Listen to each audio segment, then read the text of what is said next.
நேற்றும் இன்றும் என்றும் மாறாத தேவனின் சித்தப்படி இன்றைய நாளின் நிகழ்ச்சி கேட்க கூடியிருக்கும் அன்பு நேயர்களே, மறுபடியும் ஒரு நிகழ்ச்சியில் உங்களை சந்திப்பதில் மிகுந்த மகிழ்ச்சி அடைகிறோம்.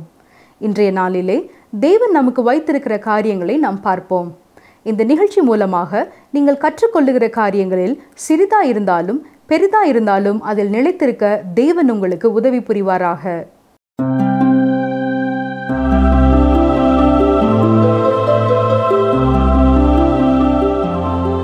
நேற்றும் இன்றும் என்றும் மாறாத இயேசு கிறிஸ்துவின் நாமத்தில் உங்களை அன்போடு வாழ்த்துகிறோம். இந்நாட்களில் நாம் எரேமியா தீர்க்க தரிசன புத்தகத்தை தொடர்ந்து கற்று வருகிறோம். கடந்த நிகழ்ச்சியிலே பொய் தீர்க்க தரிசனம் சொன்ன அனனியா தீர்க்கதரிசியை கர்த்தர் அந்த ஆண்டே நியாயம் தீர்த்தார் என்று கற்றுக்கொண்டோம். கர்த்தர் சொல்லாத எதையும் கர்த்தர் சொன்னார் என்று கூறுவது எவ்வளவு பெரிய ஆபத்து என்பதை ஊழியர்கள் ஒவ்வொருவரும் எப்பொழுதும் நினைவில் வைத்திருக்க வேண்டும். செய்தி கேட்பவர்களின் விருப்பங்களை நிறைவேற்ற வேண்டும் என்பதற்காக நாம் யாராயிருந்தாலும் கர்த்தர் கூறாததை கூறக்கூடாது. சரி, இதுவரை 28 அதிகாரங்களை நாம் கடந்து வந்திருக்கிறோம். இன்று எரேமியா 29 மற்றும் 30 அதிகாரங்களை சிந்திப்போம். இந்த 29 அதிகாரத்திலே நாம் பார்க்க போகும் சத்தியம் என்னவென்றால், சிறையிருப்பிற்கு சென்றவர்கள் எப்பொழுது முதல் முறை திரும்பி வருவார்கள் என்பதை குறித்த நம்பிக்கையின் செய்தியை இங்கே பார்க்கிறோம். கவனிங்கள், வாசிக்கிறேன். எரேமியா 29 முதல் 2 வசனங்கள். எகோனியா என்னும் ராஜாவும் ராஜஸ்திரீயும் பிரதானிகளும் யூதாவிலும் எருசலேமிலும் உள்ள பிரபுக்களும் தச்சரும் கொல்லரும் எருசலேமை விட்டு புறப்பட்டு போன பிற்பாடு எரேமியா தீர்க்கதரிசி சிறைப்பட்டு போன மூப்பர்களில் மீதியானவர்களுக்கும் ஆசாரியர்களுக்கும் தீர்க்கதரிசிகளுக்கும் நேபுகாத்நேச்சார் சிறைப்படுத்தி எருசலேமிலிருந்து பாபிலோனுக்கு கொண்டு போன சகல ஜனங்களுக்கும் எழுதி. கவனித்தீர்களா? எரேமியா 29 அதிகாரம் எரேமியாவின் ஒரு கடிதம். எகோனியா அரசனாக இருந்த காலத்திலே ஒரு கூட்ட மக்கள் பாபிலோனுக்கு சிறைப்பிடிக்கப்பட்டு கொண்டு செல்லப்பட்டு விட்டார்கள். இதை நாம் 2 ராஜாக்கள் 24 அதிகாரத்தில் முதல் 6 வசனங்களிலே பார்க்கலாம். இதற்கு 11 ஆண்டுகளுக்கு பின்னர் தான் யூதா மக்கள் முழுவதும் சிறையிருப்பிற்குள்ளே சென்றார்கள். இதை 2 ராஜாக்கள் 25 அதிகாரத்தில் பார்க்கலாம். முதலாவது சிறையிருப்பிற்குள் சென்றவர்களுக்கு எரேமியா ஒரு கடிதம் எழுதி அனுப்பினார். இது கர்த்தர் அவர்களுக்கு கூறும் காரியம். கவனிங்கள், வாசிக்கிறேன். எரேமியா 29 4 முதல் 6 வரை. இஸ்ரவேலின் தேவனாகிய சேனைகளின் கர்த்தர் தாம் எருசலேமிலிருந்து பாபிலோனுக்கு சிறைப்பட்டு போக பண்ணின அனைவருக்கும் அறிவிக்கிறது என்னவென்றால், நீங்கள் வீடுகளை கட்டி குடியிருந்து தோட்டங்களை நாட்டி அவைகளின் கனியை சாப்பிடுங்கள். நீங்கள் பெண்களை விவாகம் பண்ணி குமாரரையும் குமாரத்திகளையும் பெற்று உங்கள் குமாரருக்கு பெண்களை கொண்டு உங்கள் குமாரத்திகளை புருஷருக்கு கொடுங்கள். இவர்களும் குமாரரையும் குமாரத்திகளையும் பெறட்டும். நீங்கள் அங்கே குறுகாமல் பெருகி நீங்கள் ஒவ்வொருவரும் பாபிலோனிலே குடியேறுங்கள். உடனடியாக நீங்கள் திரும்பி வர முடியும் என்று நினைக்க வேண்டாம். எதிர்காலத்தை குறித்து திட்டமிடுங்கள். திருமணம் செய்ய வேண்டியவர்கள் திருமணம் செய்யுங்கள். குடும்பத்தை கட்ட வேண்டியவர்கள் குடும்பத்தை கட்டுங்கள். ஏனென்றால் அங்கே நீண்ட காலம் நீங்கள் தங்கியிருக்க போகிறீர்கள். வசனம் 7 பாருங்கள். நான் உங்களை சிறைப்பட்டு போக பண்ணின பட்டணத்தின் சமாதானத்தை தேடி அதற்காக கர்த்தரை விண்ணப்பம் பண்ணுங்கள். அதற்கு சமாதானம் இருக்கையில் உங்களுக்கும் சமாதானம் இருக்கும். கவனித்தீர்களா? நீங்கள் இருக்கும் பட்டணத்தின் சமாதானத்தை தேடுங்கள். அதற்காக கர்த்தரிடத்திலே விண்ணப்பம் பண்ணுங்கள். பாபிலோனிலே இருக்கும் நீங்கள் எந்த கிளர்ச்சியையும் பண்ணாமல் அந்த தேசத்தின் குடிமக்களைப் போல அங்கு குடியிருப்பதை குறித்து கவனம் செலுத்துங்கள். அந்த நாட்டின் பிரஜையைப் போல அவர்களின் சட்டங்களுக்கு கீழ்ப்படிந்திருங்கள். இதே சத்தியத்தை தான் அப்போஸ்தலனாகிய பவுலும் கிறிஸ்தவ விசுவாசிகளுக்கு கூறியிருக்கிறார்.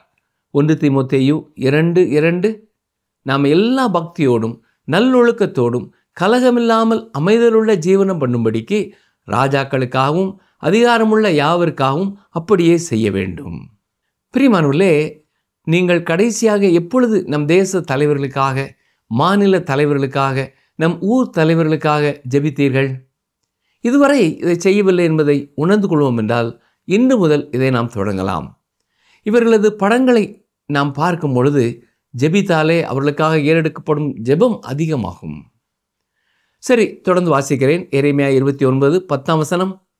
பாபிலோனிலே 70 வருஷம் நிறைவேறின பின்பு நான் உங்களை சந்தித்து உங்களை இவ்விடத்துக்கு திரும்பி வர பண்ணும்படிக்கு உங்கள் மேல் என் நல் வார்த்தையை நிறைவேற பண்ணுவேன் என்று கர்த்தர் சொல்லுகிறார். அவர்கள் சிறையிருப்பிலே இருக்க போகும் வருஷங்களை மிக துல்லியமாக கர்த்தர் அவர்களுக்கு அறிவிக்கிறார். அது மட்டுமல்ல, மீண்டும் அங்கிருந்து அவர்களை பத்திரமாய் சொந்த தேசத்திற்கு அழைத்து வரப்போகிறேன் என்பதையும் அறிவிக்கிறார். அங்கே பாபிலோனிலே சிறையிருப்பில் இருந்த மக்களுள் சில கள்ள தீர்க்கதரிசிகளும் இருந்தார்கள். அவர்கள் இது கர்த்தரிடத்திலிருந்து வரும் செய்தி அல்ல என்று சொல்லி எரேமியாவின் செய்தியை ஏற்றுக்கொள்ள ஆயத்தமாயில்லை. எரேமியா 29ஆம் அதிகாரம் 30 முதல் 32 வசனம் வரை பாருங்கள். ஆதலால் கர்த்தருடைய வார்த்தை எரேமியாவுக்கு உண்டாகி, அவர் சிறையிருக்கிற அனைவருக்கும் நீ சொல்லி அனுப்ப வேண்டியது என்னவென்றால், நெகலாமியனாகிய செமாயாவை குறித்து கர்த்தர், செமாயாவை நான் அனுப்பாதிருந்தும் அவன் உங்களுக்கு தீர்க்க தரிசனம் சொல்லி உங்களை பொய்யை நம்ப பண்ணுகிறபடியினால், இதோ நான் நெகலாமியனாகிய செமாயாவையும் அவன் சந்ததியையும் தண்டிப்பேன். இந்த ஜனத்தின் நடுவிலே குடியிருப்பவன் ஒருவனும் அவனுக்கு இல்லாதிருப்பான். நான் என் ஜனத்துக்கு செய்யும் நன்மையை அவன் காண்பதில்லை என்று கர்த்தர் சொல்கிறார். கர்த்தருக்கு விரோதமாய் கலகமுண்டாக பேசினான் என்று கர்த்தர் சொல்கிறார் என்று சொல் என்றார். இங்கே பொய் தீர்க்கதரிசிகளுக்கு எதிராக தேவன் நியாய தீர்ப்பை கோருகிறார். சரித்திரத்தில் தேவன் மிகவும் அழுத்தம் திருத்தமாக பேசியிருக்கிறார். இப்பொழுது யூத ஜனங்களுக்கு நடக்கும் காரியங்களுக்கான காரணம் அவர்கள் பாவமே. தேவன் எப்பொழுதும் பாவத்தை நியாயம் தீர்க்கிறவர். தேவனிடத்தில் எந்த மாற்றமும் இல்லை. இன்று பலர் என்ன நினைக்கிறார்கள் என்றால், பழைய ஏற்பாட்டு தேவன் வேறு, புதிய ஏற்பாட்டு தேவன் வேறு என்று நினைக்கிறார்கள். இல்லை பிரியமானவர்களே, கர்த்தர் நேற்றும் இன்றும் என்றும் மாறாதவராயிருக்கிறார். அவர் சிறிதளவு கூட மாறவில்லை. அவருக்கு வயதாகவில்லை. அவர் புதிதாக எதையும் கற்றுக்கொள்ளவும் இல்லை. முன்பிருந்த அதே தேவன் இன்றும் மாறாதவராயிருக்கிறார். தேவன் சரித்திரத்தில் மட்டும் பேசவில்லை, தனது வார்த்தையிலும் அவர் பேசியிருக்கிறார். சீமோன் பேதுரு எழுதியிருப்பதை வாசிக்கிறேன், கவனியுங்கள். 2 பேதுரு 1ஆம் அதிகாரம் 20ஆம் வசனம். வேதத்தில் உள்ள எந்த தீர்க்க தரிசனமும் சுய தோற்றமான பொருளை உடையதாயிராது என்று நீங்கள் முந்தி அறிய வேண்டியது. இந்த வசனத்தில் நீங்கள் முந்தி அறிய வேண்டியது என்று சொல்வதன் பொருள், நாம் 1ஆம் வகுப்பிலேயே படித்துக்கொள்ள வேண்டிய ஒரு முக்கியமான கருத்து இது என்பதாகும். இந்த வசனத்தை 2 விதமாய் மக்கள் தவறாய் புரிந்திருக்கிறார்கள். அதில் முதலாவதாக, எந்த தீர்க்க தரிசனத்தை கற்றுக்கொண்டாலும் அதை முழுமையாக கற்றுக்கொள்ள வேண்டும். அதாவது அந்த தீர்க்க தரிசனத்தின் ஒரு பகுதியை மட்டும் புரிந்து கொள்ள முயற்சிக்க கூடாது, அப்பொழுதுதான் முழுவதும் புரியும் என்பது ஒரு கருத்து. இது சரியான ஒரு காரியம்தான். ஆனால் இந்த குறிப்பிட்ட பகுதி இதை நமக்கு கற்றுக் கொடுக்கவில்லை. மற்றும் ஒரு கருத்து, எந்த ஒரு தீர்க்க தரிசனத்தையும் நீங்கள் சொந்தமாக விளக்கம் கொடுக்கக்கூடாது என்பது. இவ்வாறு சொல்லும் பொழுது நான் முதலிலே கூறிய அந்த கருத்தை இது நிராகரிக்கிறது. மட்டுமல்ல, எனக்கு கடவுள் கொடுத்திருக்கிற சுயாதீனத்தையும் எடுத்து விடுகிறது. ஆனால் பேதுரு இங்கே இதை குறித்தும் சொல்லவில்லை. இங்கே பேதுரு கடவுளுடைய வெளிப்படுத்துதலின் முடிவு விளைவை குறித்து பேசவில்லை. இங்கே அவர் கூறுவது என்னவென்றால், தீர்க்க தரிசனத்தின் ஆரம்பத்தை குறித்து சொல்லுகிறார்.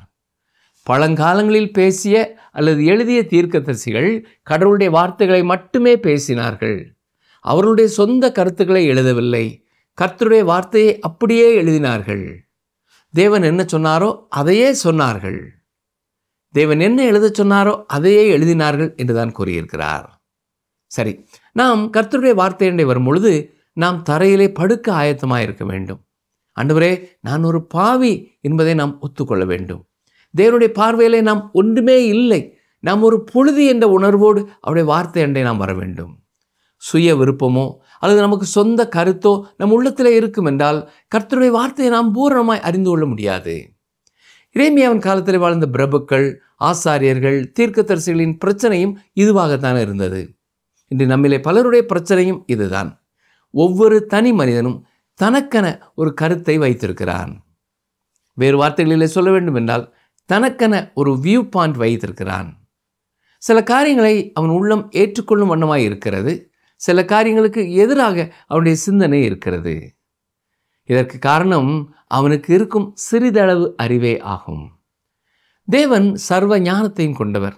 எந்த ஒரு காரியத்தை குறித்தும் அவர் எல்லா உண்மைகளையும் அறிந்திருக்கிறார். எல்லா பின்னணியங்களும் அவருக்கு தெரியும். ஆனால் சிலர் கடவுளையே கேள்வி கேட்கிறவர்களாய் இருக்கிறார்கள். ஆண்டவரே, நீர் அங்கே மேலே இருப்பீர் என்றார் என்று ஆரம்பிக்கிறார்கள். என் பொருள் என்ன?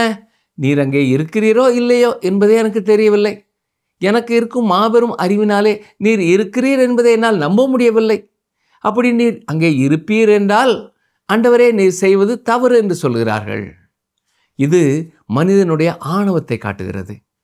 ஒரு எறும்பு எங்கள் வீட்டிற்குள்ளே வந்து என்னுடைய நாற்காலியிலே ஏறி என்னை பார்த்து, இந்த வீட்டை நீ கட்டியிருப்பது சரியில்லை, தோட்டத்திலே பூஞ்செடிகளை மரங்களை நீ வைத்திருப்பது எனக்கு பிடிக்கவில்லை, நீ சாப்பிடுவதும் எனக்கு பிடிக்கவில்லை என்று கூறுகிறது என்றால் அந்த எறும்பை நான் என்ன செய்வேன் என்று உங்களுக்கு தெரியுமா?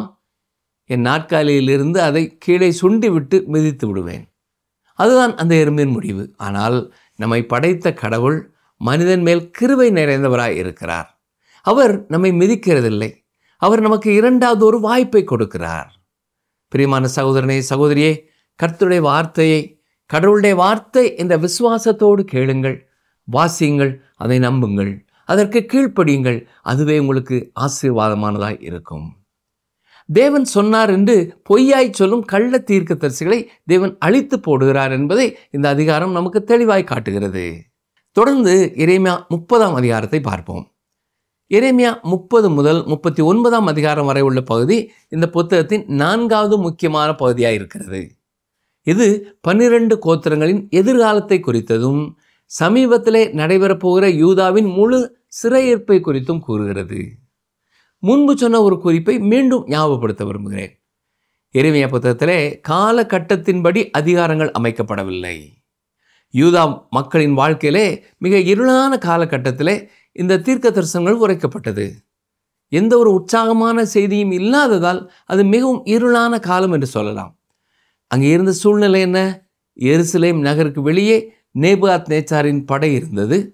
இந்த முறை அவன் எருசலேமை அழித்து தேவாலயத்தையும் தீக்கிரையாக்கப் போகிறான். இப்பொழுது எரேமியா கைது செய்யப்பட்டு காவற்சாலையின் முற்றத்திலே அடைபட்டிருக்கிறான். சொல்லப்போனால் எரேமியா காவலிலே தான் இருந்தான். சுமார் 7 ஆண்டுகள் பொய் தீர்க்கதரிசிகளோடு எரேமியாவுக்கு போராட்டம் இருந்தது. நிகழ்வுகள் தொடர்ந்து மெதுவாய் நடைபெற்று கொண்டு இருந்தன. ஒவ்வொரு நாளும் எரேமியா தீர்க்கதரிசியின் செய்தி எத்தனை உண்மை என்பதை வெளிப்படுத்தி கொண்டே இருந்தது. பொய் தீர்க்கதரிசியான அனனியா எரேமியா வைத்திருந்த மர நுகத்தை உடைத்து போட்டு பாபிலோன் சிறையிருப்பிலிருந்து 2 ஆண்டுகளிலே மக்கள் திரும்பி விடுவார்கள் என்று கூறினான். ஆனால் 7 ஆண்டுகள் உருண்டோடி விட்டன. இப்பொழுது நேபுகாத் நேச்சார் பட்டணத்திற்கு வெளியே நிற்கிறான். அவனுடைய வல்லமை முறிக்கப்படவதில்லை. அவன் எருசலேம் சுவர்களை உடைத்து கொண்டு உள்ளே வரப்போகிறான். தேவனுடைய ஆலயத்திலிருந்து எடுத்து செல்லப்பட்ட பொருட்கள் கொண்டு வரப்பட போவதில்லை. எகோனியா பட்டணத்திற்கு திரும்ப வரப்போவதில்லை. சூழ்நிலைகள் கேடான நிலையிலிருந்து மிக கேடான நிலைமைக்கு சென்று விட்டது. எண்ணெய் சட்டியிலிருந்து எரியும் தீக்குள் விழுந்தவர்களைப் போல இருக்கிறார்கள். ஏற்கனவே எருசலேம் பாபிலோனுக்கு அடியில் வந்த பின்னரும் கர்த்தருடைய வார்த்தையை விரும்பாத சிலர் எரேமியாவை சிறைப்பிடித்து வைத்திருக்கிறார்கள். யூதா தேசத்திற்கு இது மிகவும் இருளான நாட்கள். இப்பொழுது எரேமியாவின் செய்தி அரசு கட்டடங்களிலும் எதிரொலிக்கிறது. தாழ்வான குரலில் அல்ல, உரத்த குரலிலே இப்பொழுது அவர் பேசுகிறார். அவர் சொல்லும் செய்தி இருளிலிருந்து இப்பொழுது ஒளிக்குள் வருகிறது. இரவு வருகிறது என்றாலும் காலையும் வரும். கவனிங்கள், வாசிக்கிறேன். எரேமியா 30ஆம் அதிகாரம் முதல் 2 வசனங்கள்.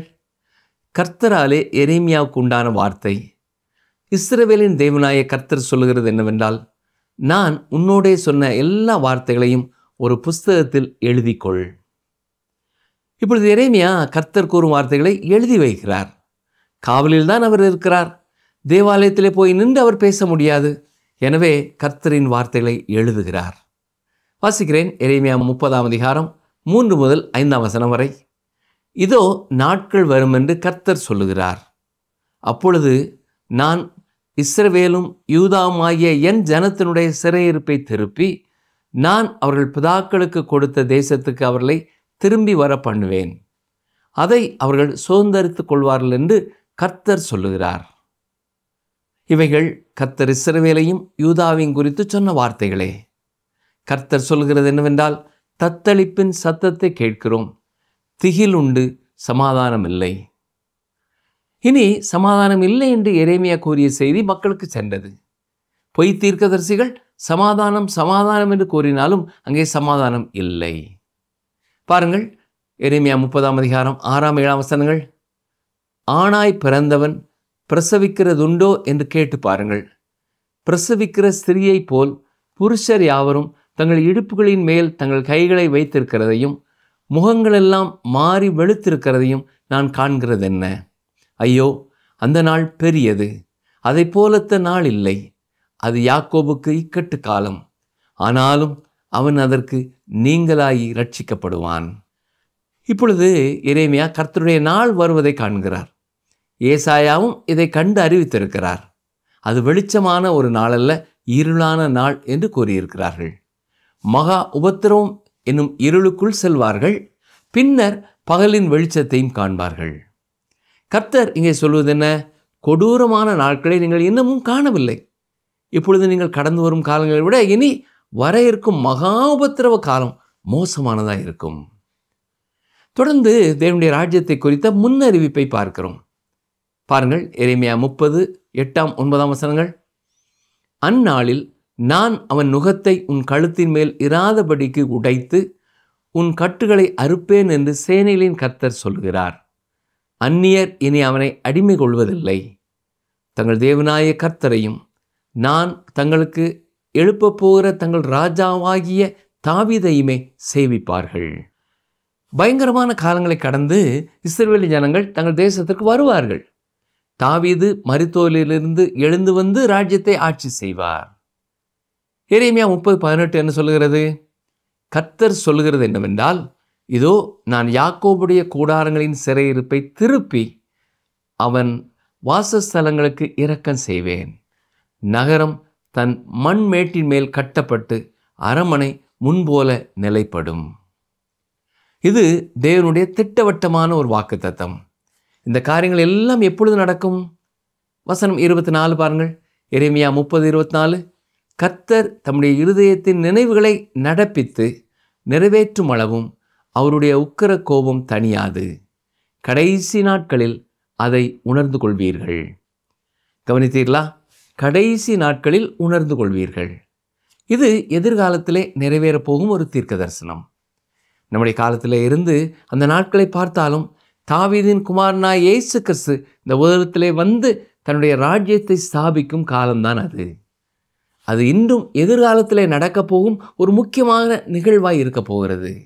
பிரியமானவர்களே, நமது கிறிஸ்துவானவர் வந்து தனது ராஜ்யத்தை ஸ்தாபிக்கப் போவது ஒரு நிச்சயமான காரியம்.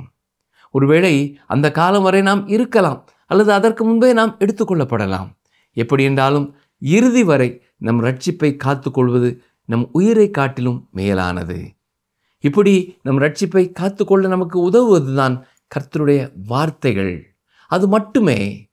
மேலும் என்ன நோக்கத்திற்காக அவைகள் எழுதப்பட்டுள்ளது என்பதை நாம் பரிசுத்த ஆவியானவர் உதவியோடு நம் உள்ளத்திலே உணர்ந்து அதன்படி நடக்க முயற்சிக்க வேண்டும். நாம் இதிலே உறுதியாக இருக்கும் பொழுது எந்த ஊழியர்களோ மற்றவர்களோ நம்மை வேறு வழிக்கு அழைத்து செல்ல முடியாது. ஜெபிப்போமா? எங்களை அதிகமாய் நேசிக்கிற எங்கள் அன்பின் ஆண்டவரே, இந்த நல்ல வேலைக்காகவும் நாங்கள் நன்றியோடு துதிக்கிறோம், ஸ்தோத்திரிக்கிறோம். உம்முடைய வசனங்கள் மூலமாய் நீ எங்களுக்கு நினைவுபடுத்தின சத்தியங்களுக்காக உமக்கு ஸ்தோத்திரம் ஆண்டவரே. உமக்கு ஸ்தோத்திரம், உமக்கு ஸ்தோத்திரம். நாங்களும் எங்கள் தேச தலைவர்களுக்காக, மாநில தலைவர்களுக்காக தொடர்ந்து ஜெபிக்க எங்களுக்கு உதவி செய்யும். அப்படி ஜெபிக்க தவறிய வேலைகளுக்காக நாங்கள் வருந்துகிறோம். எங்களை மன்னியும் ஐயா. நாங்கள் தீர்மானித்திருக்கிறது போல தொடர்ந்து அவர்களுக்காக எந்தெந்த காரியங்களுக்காக ஜெபிக்க வேண்டும் என்ற ஞானத்தை எங்களுக்கு தாரும் ஆண்டவரே. உங்களுடைய வசனத்தை கேட்கும் பொழுதெல்லாம் நாங்கள் எங்கள் உள்ளத்திலே ஒரு கருத்தை வைத்து கொண்டதை கேட்காமல் நீர் என்ன சொல்ல விரும்புகிறீரோ அதை நாங்கள் கவனித்து கேட்க எங்களுக்கு கிருபை செய்யும். உங்களுடைய வசனங்களை தவறாய் போதிக்கிறவர்களை இனம் கண்டு கொள்ளக்கூடிய ஞானத்தை எங்களுக்கு தாரும். அப்படிப்பட்ட வார்த்தைகளுக்கு நாங்கள் எச்சரிக்கையாக இருக்க எங்களுக்கு துணை செய்யும். தொடர்ந்து உடைய வசனங்கள் மூலமாக எங்களோடு பேசும். உடைய சத்தியத்திலே எங்களை காத்துக்கொள்ளும். மீட்பர் இயேசு கிறிஸ்துவின் நாமத்தினாலே மனத்தாழ்மையோடு வேண்டிக் கொள்கிறோம் பிதாவே, ஆமென். இந்த வேத பாட வகுப்பிலே கலந்து கொண்ட உங்களுக்கு நன்றி கூறுகிறோம். நீங்கள் எடுத்துக்கொண்ட குறிப்புகளை உங்கள் குழுக்களிலே மற்றவர்களோடு பகிர்ந்து கொள்ளுங்கள். கர்த்தருடைய கிருபை உங்களோடும் உங்கள் குடும்பத்தோடும் தங்கியிருப்பதாக. ஆமென்.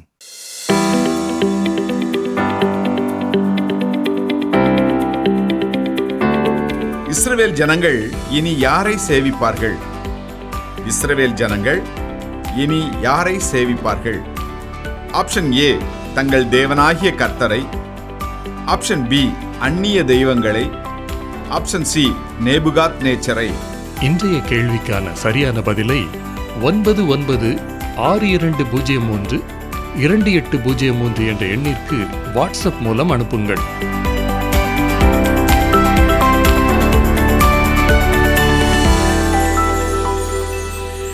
இந்த நாளிலும் நாம் எப்படியாக செயல்பட்டு போன இஸ்ரவேலுக்கு ஒரு நம்பிக்கையும் வார்த்தையும் கொடுத்தார் என்பதை நாம் பார்த்தோம்.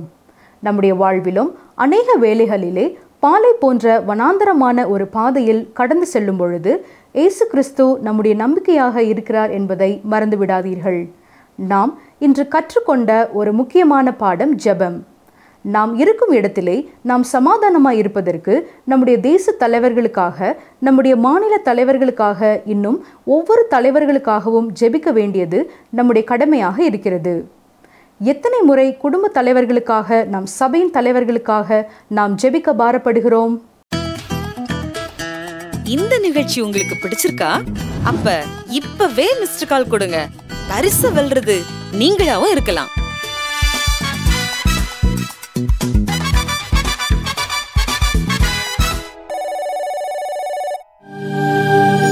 தெய்வ வாக்கு.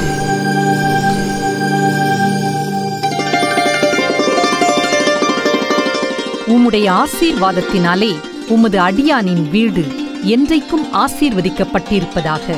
2 சாமுவேல் 7:29 பின்பாகம்.